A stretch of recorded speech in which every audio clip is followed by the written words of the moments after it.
પછી સતી મંડપમાં ગયા છે, જ્યાં યજ્ઞની વેદી છે, જ્યાં સ્થાપન છે, ત્યાં ગયા છે અને ત્યાં સ્થાપનમાં સતીએ નજર કરી છે. ઓહો, મહાદેવનું સ્થાન નથી, સ્થાપન નથી, ભાગ નથી.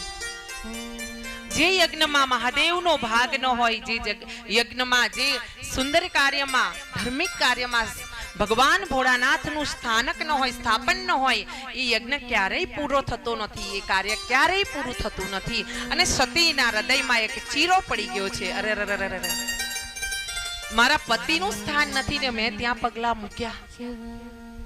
જ્યાં મારા પતિ નથી, મારા સ્વામી નથી, દેવોના દેવ મહાદેવ નથી, ત્યાં મારાથી કેમ અવાય? અને ત્યાં પતિએ વિચાર કરીને પોતાના પિતા તરફ પ્રયાણ કર્યું છે. જઈને પિતાને પ્રણામ કરીને પૂછ્યું છે, પિતાજી, શું તમે ભૂલી ગયા છો મહાદેવનું સ્થાન કરવાનું ધર્મમાં?